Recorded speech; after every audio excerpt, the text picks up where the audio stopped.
In around 1600 BC, on the Greek island of Santorini, one of the biggest disasters in human history occurred.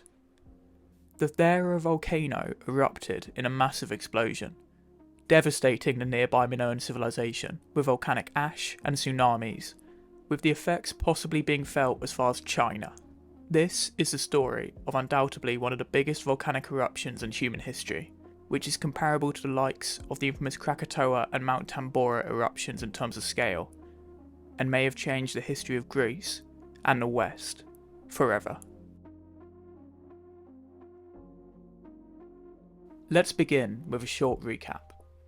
This is Greece. This here is Santorini, also called Thera, that nowadays is famous for beautiful whitewashed houses and being so overcrowded with tourists that visitors have to stay in caves so they can take their Instagram photo of the sunset and say they tried real authentic souvlaki. But back in the 2nd millennium BC, Santorini was home to a little Minoan village called Akrotiri, which wasn't actually called Akrotiri, and nor was it even Minoan, but instead belonged to the Cycladic civilization, and was only largely influenced by the Minoans, who mainly lived on nearby Crete, but that's irrelevant. The Minoans were a very sophisticated society that originated around 3000 BC in Crete, and flourished until around 1100 BC. They were famous for their palaces, frescoes, and love of bulls. Not that type. Anyway, here is a very accurate drawing of what Santorini probably used to look like, and this here, as you can probably guess, is a volcano, which is about to erupt. The exact date of the eruption is still unknown, and is highly debated among both archaeologists and volcanologists. This date would be extremely important in increasing our knowledge of the timeline of history in the Mediterranean, as the material produced by the volcano, or tephra as it is called, is present in nearly all archaeological sites in the eastern Mediterranean. And therefore, if the date of the eruption, and therefore the Thera, was known, it could be used to align the chronology of nearly the entire Mediterranean during one of its most thriving periods, which, would be pretty useful. All we do know is that sometime around the 16th century BCE, over 3,500 years ago, disaster struck the island. The great volcano erupted in 4 distinct phases, creating an eruption column which was likely around 30 to 35 kilometers high, reaching the stratosphere. For reference, look at this photo of Mount St. Helens, which erupted in the 1980s in America. This is the eruption column. As you may have guessed, it's basically just how far up the ash, tephra and gases are expelled when a volcano erupts. The eruption column from Mount St. Helens was 25 kilometers. The Minoan eruption may have reached 35 kilometers, dwarfing it in size. It is likely that the eruption expelled between 28 and 41 kilometers cubed of rock. Again, Mount St. Helens expelled only 1.1 kilometers cubed, over 30 times less. And some scholars have even suggested a DRE, the name for the amount of material expelled by a volcano, of up to 86 kilometers cubed. Though this is contested. Recent studies suggest that on the VEI, or Volcanic Eruption Index, which is basically the equivalent for volcanoes as the Richter scale is for earthquakes, the Minoan eruption would score 7.1, which is bigger than the Tambora eruption of 1815, and 10 times bigger than the Krakatoa eruption, and 100 times bigger than Mount St. Helens or Pompeii. Unfortunately, I couldn't find any annoying statistic online that is in no way relevant to put this into perspective, such as the eruption was the equivalent of however many billion tons of TNT. So I'll just say that Pompeii, which as we know is 100 times less powerful on the Volcano Eruption Index, released 100,000 times the thermal energy of the atomic bombs on Nagasaki and Hiroshima. So, it was pretty powerful. Once again, to show just how cataclysmic this eruption was, here is that very accurate image of what Santorini may have looked like before the eruption, and here is what it looks like after. Unsurprisingly, straight after the eruption, the nearby settlement of Akrotiri was completely destroyed, being buried in volcanic ash and preserved until 1967, when it was excavated. Similar to Pompeii, the volcanic ash facilitates amazing levels of preservation, causing Akrotiri to become one of the best examples of a Minoan-influenced settlement, still preserved today, with beautiful frescoes and figurines over 3,500 years old being left in near immaculate condition. Despite what you might think, an eruption of this size did not cause cataclysmic damage to the Minoan civilization on the whole. You might expect the event to have caused widespread deaths, yet there is little evidence to be found on Akrotiri of any deaths caused by the eruption, which is in vast contrast to Pompeii, where over 1,000 bodies have been excavated. So where are the inhabitants of this island? Archaeological research has found that the village of Akrotiri was likely evacuated prior to the eruption, due to the seismic activity that was a precursor to the volcano erupting. When archaeologists first excavated Akrotiri, they found that most of the streets of the village were covered by a layer of debris, which was likely caused by an earthquake or earthquakes that preceded the eruption, and may have caused the inhabitants to flee the island, hence explaining the lack of bodies preserved in the volcanic ash. Although I should mention, I cannot find a source anywhere that can confidently state how many people may have been killed by the Minoan eruption, and although the official Wikipedia page for the eruption lists no death toll, the Wikipedia page for the list of volcanic eruptions by death toll puts it at an estimated 20,000 deaths. Unsurprisingly, with no source. But how did it affect the surrounding civilizations? On nearby Crete, the centre of Minoan civilization, ash from the volcano has been found. However, this belonged to a previous precursory phase of the eruption, and not from the main eruption, as most of the ash was taken by the wind east, away from Crete, so Crete did not likely suffer serious damage directly from the eruption.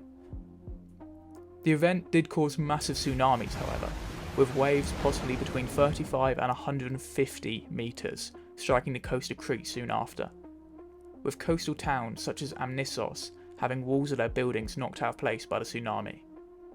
Despite a common theme that the eruption seems to have caused a decline of the Minoan civilization, or even a Bronze Age collapse, I cannot see much direct evidence for this fact.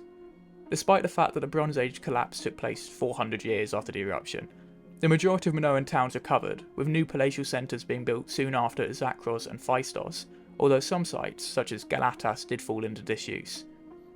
Obviously it would have affected the Minoan civilization massively, but I can't see much compelling evidence for it being the main reason for their decline.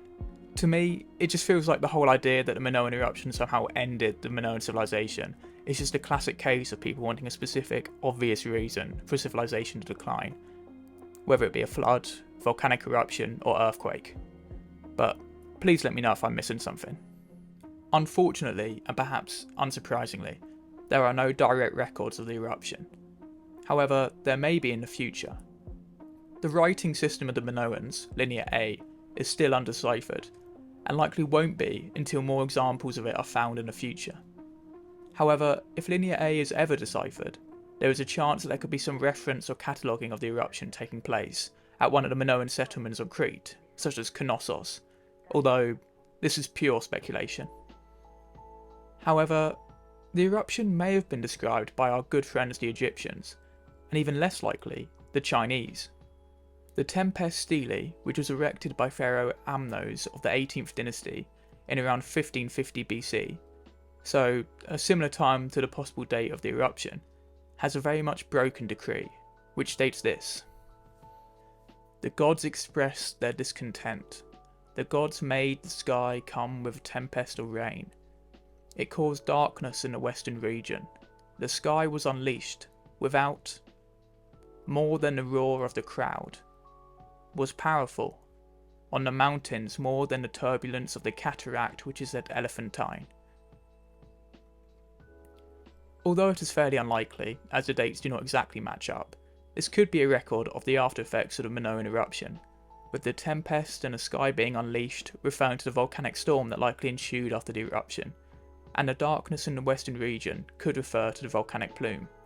Although, as is very obvious, this stele is not fully intact, and it may not refer to the Minoan eruption. Now, if you thought that was a stretch, wait until you hear this next one. The Bamboo Annals is a semi-legendary chronicle of ancient China, detailing the history of the land from the mythical age of the Yellow Emperor to 299 BC, which describes how at the beginning of the Shang dynasty, which likely ruled between the 16th and 11th centuries, so once again similar time to the Minoan eruption, there were summer frosts, which could be a consequence of a volcanic winter after the eruption. However, I don't think I need to remind you how strenuous this link is, as much as I desperately want it to be true. Now, although this eruption may not have been the catalyst which destroyed the Minoan civilization, it definitely was not without consequence. An event like this isn't something that people just forget about. It would be a story passed down from generation to generation, and you have to remember that people would have no idea about the inner workings of a volcano and geology and the like. Can you imagine if you had no idea about how a volcano worked, and you just saw one erupt at the scale of what happened on Santorini?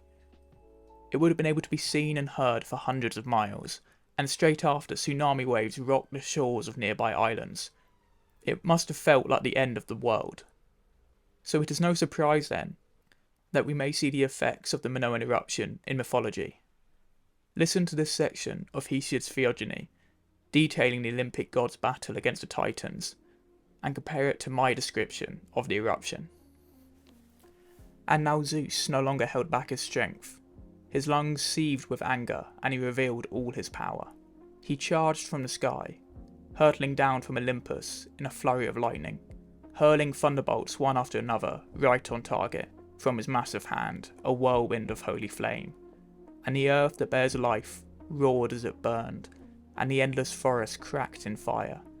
The continents melted, and the ocean streams boiled, and the barren sea. The blast of heat enveloped the Chthonian Titans, and the flame reached the bright stratosphere. And the incandescent rays of the thunderbolts and lightning flashes blinded their eyes, mighty as they were. Heat so terrible it engulfed deep chaos.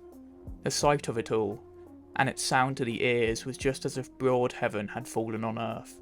The noise of it crashing, and of earth being crushed, would be like the noise that arose from the strife of the clashing gods.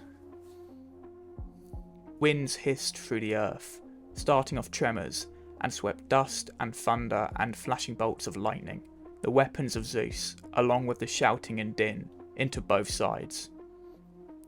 Reverberation from the terrible strife hung in the air, and sheer power shone through it. It's not hard to see the possible similarities, and how the myth of the Titanomachy could be a memory of the Minoan eruption. With the continents melting describing the magma flow of the eruption, with the flame reaching the stratosphere representing the eruption column, which actually did reach the stratosphere. Even Zeus's lightning could be a representation of volcanic lightning, which often occurs after eruptions. Again, this is only a theory and something which ultimately can never be proved, but it is definitely convincing in my eyes. In conclusion, the Minoan eruption was a cataclysmic event, and likely one of the biggest volcanic eruptions in human history. It may have severely affected the Minoan civilization on nearby Crete, but I just can't see the evidence that it caused their downfall. It may have been recorded in the annals of history as far away as China, and it may be indirectly recorded in Greece's own culture, through their mythology. Thanks for watching.